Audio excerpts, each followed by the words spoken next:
Hello and welcome to this Tuesday edition of the World Report, viewers. I'm Arjun, Samar, Mahendran, and let's take a look at what's making headlines around the world. India and the United States are close to finalizing the first phase of a new trade deal. Now, according to a report, viewers, officials say that this is part of the agreement directly addressing the high tariffs the US has placed on Indian goods in the recent years. Negotiators have confirmed that 6 rounds of talks have been completed and that the package dealing with reciprocal tariffs is almost ready, or it stands almost ready as we get you this broadcast. Now, this package also includes resolving the 50% tariff and the extra 20% duty linked to New Delhi's Russian oil purchases. Weeks ahead of Russian President Vladimir Putin's visit to India for the 23rd annual India-Russia summit, viewers, External Affairs Minister S. Jaishankar and his Russian counterpart Sergei Lavrov held a meeting in Moscow to discuss details of the upcoming summit and also to finalize a slew of pacts, including those on defense and mobility that may be signed during Putin's visit to New Delhi. Jaishankar, meanwhile, said New Delhi and Moscow will continue to exchange views on the complex global situation with the openness that has always characterized our bilateral ties. Here's more.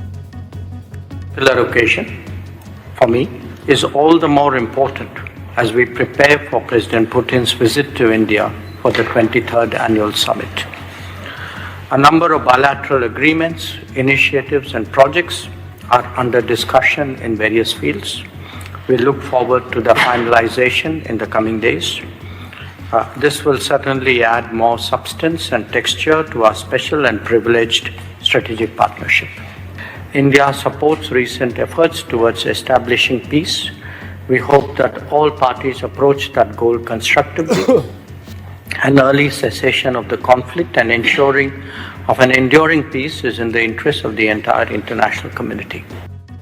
The UN Security Council, viewers, has approved a US-drafted resolution endorsing President Donald Trump's 20-point Gaza peace plan. Now, this proposal also includes creating an International Stabilization Force, or the ISF, with Washington claiming that several unnamed countries here have offered to join this mission. Now, this resolution passed with 13 votes in favor, none against, while Russia and China abstained. US President Donald Trump has said that he will sign the bill to release the Epstein files, or the controversial Epstein files, if Congress indeed passes it and it makes it to his desk. Now, the latest comment is a striking shift, viewers, from his earlier opposition. The comments echoed remarks that he made Sunday evening, which marked a stark reversal after previously fighting the proposal, as a growing number of those in his own party started to support and in fact back it openly. Now, the House is headed towards a vote on a bill as soon as Tuesday, just a few hours from now, where it will almost certainly pass. Meanwhile, here's a report tracking the controversial case timeline.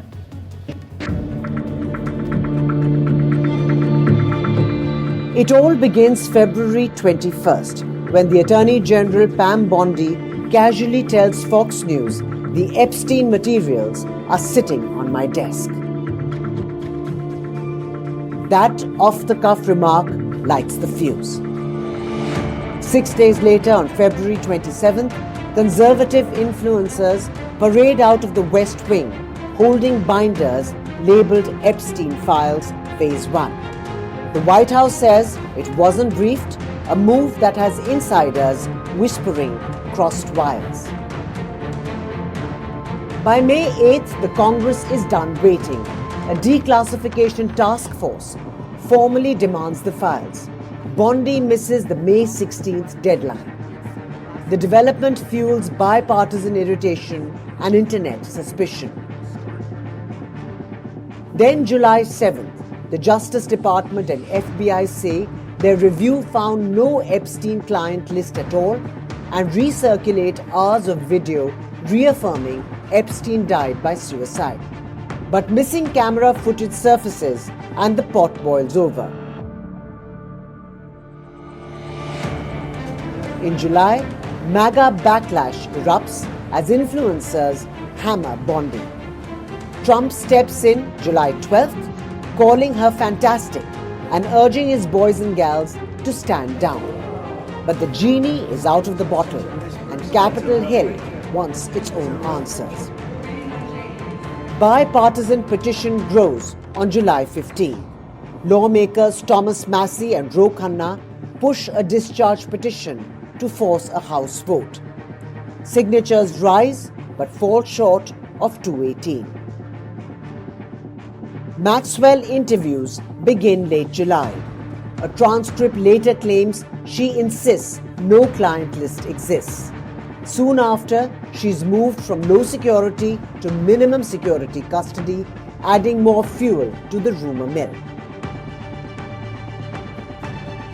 Cut to September 8th. Democrats release Epstein's 50-page birthday book, featuring a page they say was written by Trump, inside a doodle of a woman's body. Trump denies it flat out. And on November 12th, 20,000 estate emails drop, some mentioning Trump, including one claiming that he spent hours at my house. The White House fires back, calling it a selectively leaked smear. That same night, Arizona's Adelita Grijalva is sworn in, her signature pushing the petition over the magic 218 threshold. Speaker Mike Johnson now promises a full House vote Tuesday. So, the stage is set.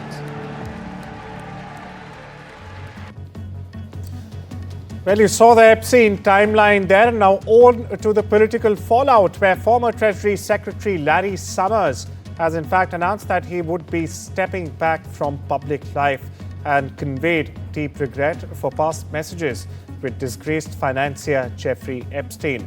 Now, this announcement comes after emails revealed that Summers sought advice from Epstein on romantically pursuing a woman he referred to as his mentee. That's right, viewers. Senior Trump administration official and Senator Elizabeth Warren, meanwhile, has called on institutions to sever ties with Summers.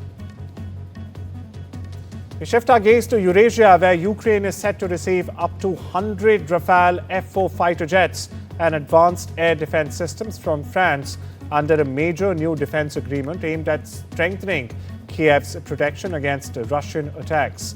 President Volodymyr Zelensky, in fact, has called the deal historic after signing a letter of intent with French President Emmanuel Macron at an airbase near Paris. Deliveries of the Rafale F-4 jets are expected to be completed by 2035, with joint production of the interceptor drones beginning this year only. Домовленості і сьогодні підписуються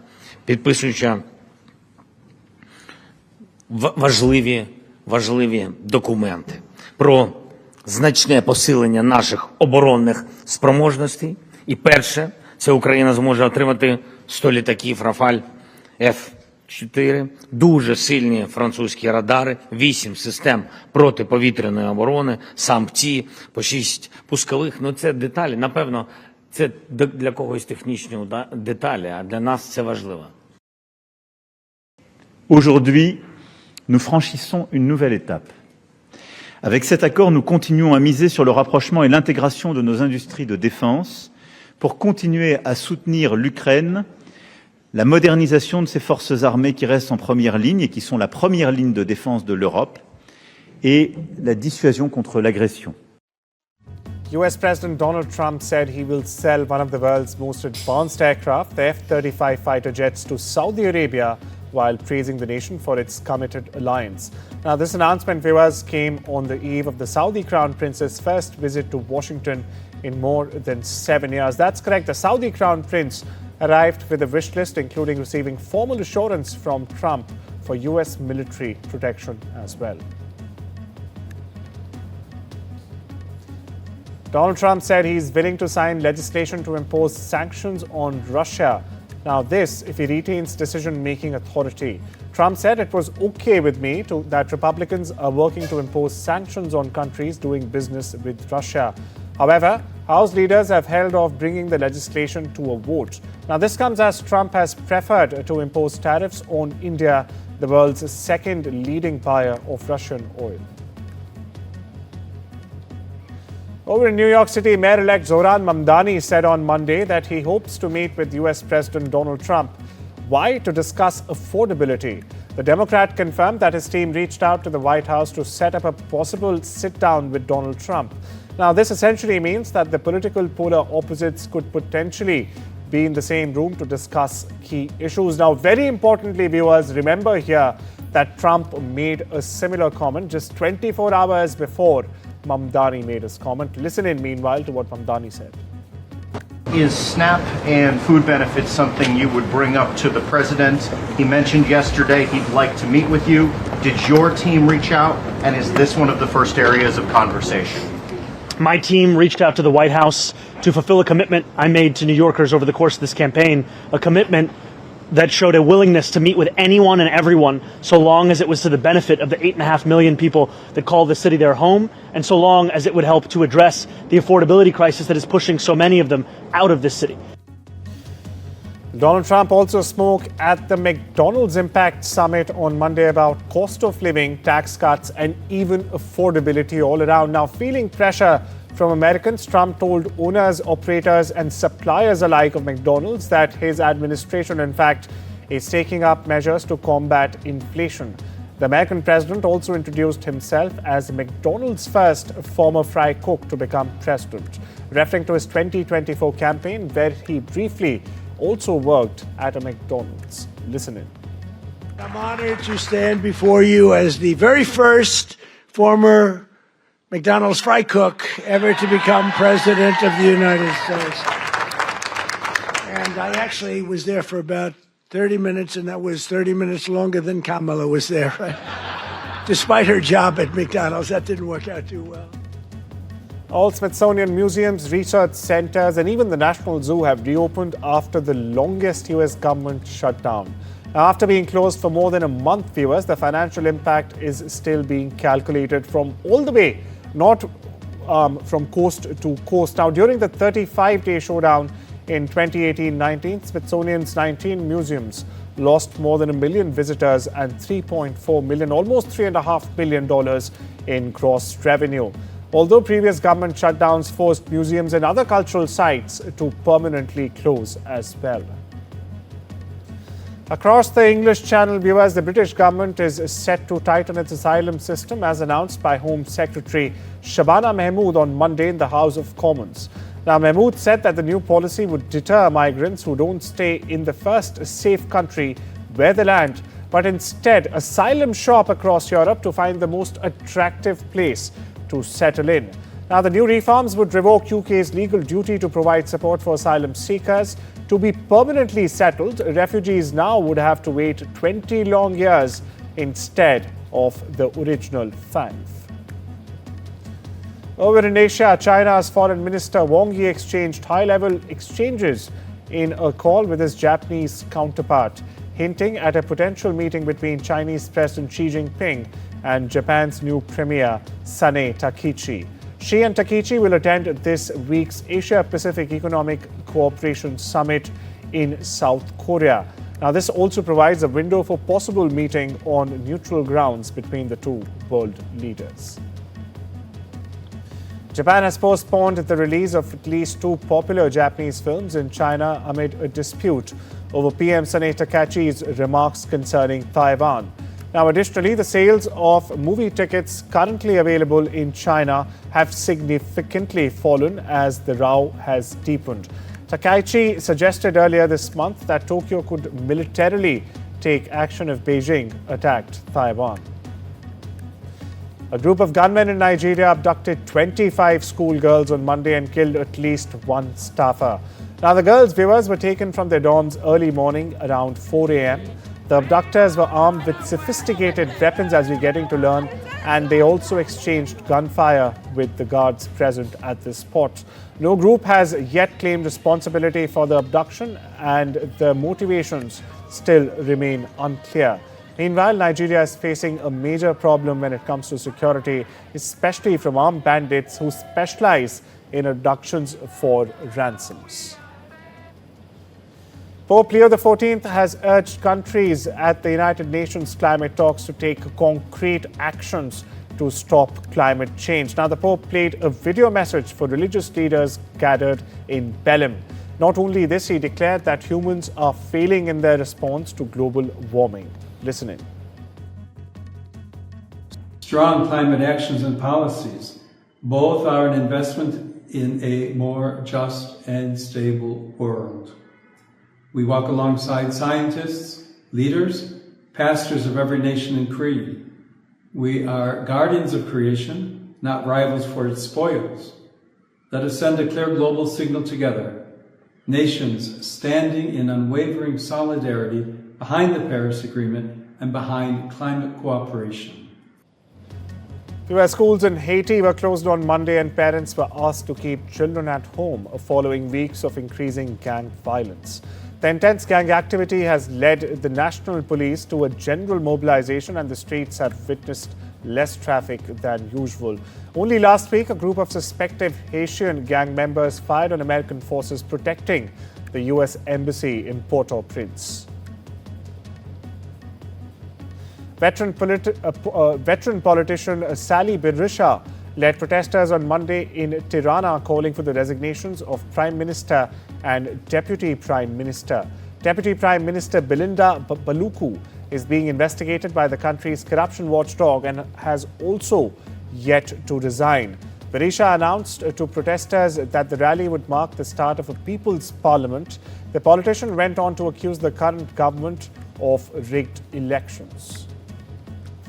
Thousands marched in the capital city of Greece, Athens, on Monday to mark a major 1973 student uprising that in fact helped topple the military junta in the country. Demonstrators kept up the tradition of marching to the US embassy every year since 1974 in protest of Washington's support at the time of the dictatorship in the country. Now, thousands of riot police were deployed and main arteries were closed to traffic, including metro stations along the march route.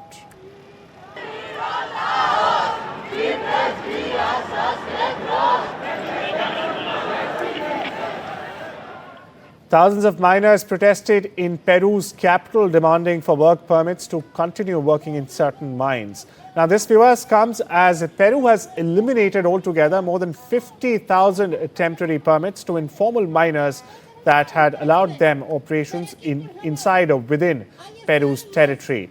In downtown Lima, meanwhile, protesters plan to remain for several days until the Congress resolves their problem.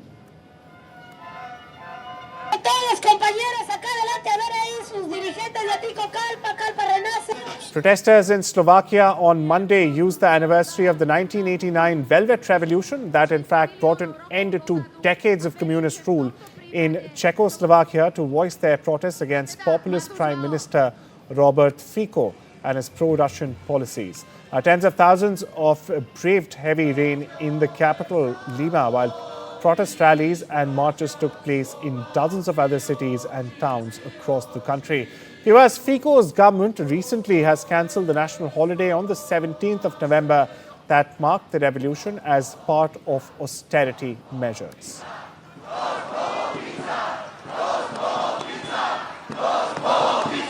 Dáme im jednoducho zárku na hubu. 6 miliónov rokov dozadu a verím, že v tomto prípade... Protesters in Cuba blocked the highway in the town of El Carmen, reporting that they had been without electricity for 22 days after Hurricane Melissa. That's correct. The demonstrators are using fallen trees and electrical poles from the storm to block the road. Police cars and military trucks, meanwhile, arrived at the scene to persuade the protesters to clear the road. The frustration comes after the deadly Hurricane Melissa, during which more than 54,000 people were forced to evacuate. And well, it's time we step into a short break. Much more lined up on the other side, viewers. Needless to say, don't you go anywhere.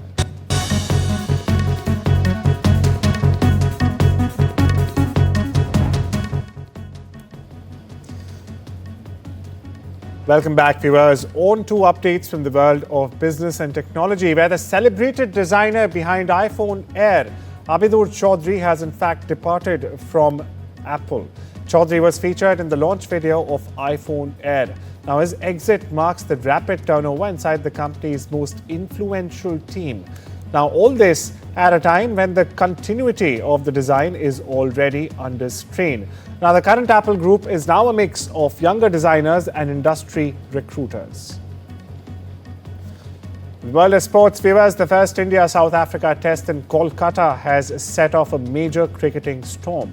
What am I talking about? Well, the match wrapped up in under 3 days, and India's failure to chase just 124 runs has raised serious questions about the team's ability to handle spin at home. The Eden Garden pitch is at the heart of this controversy. While curator Sujan Mukherjee faces criticism, Sourav Ganguly has pointed the finger back at the Gautam Gambhir-led Indian camp. Now, Gambhir had sparked backlash by admitting that the team had asked for this pitch. The world of entertainment, Britain's Royal Mint celebrated the legendary musician Freddie Mercury with a new coin design which marks 40 years since his iconic Live Aid performance. The coin features an image of the Queen's star with his head thrown back while holding a microphone mid-performance. A musical stave that runs around the edge of the coin, viewers, also represents his 4-octave vocal range. Additionally, this year also marks the 40th anniversary of Mercury's solo album, Mr. Bad Guy. And 63-year-old Tom Cruise finally got hold of his own Oscar on Sunday at the Governor's Award. The celebrated actor had been nominated for an Oscar 4 times, but never won until Sunday. The audience saw a montage of clips from his famous films before the actor took to stage. Oscar-winning director Alejandro Gonzalez presented Cruise the award.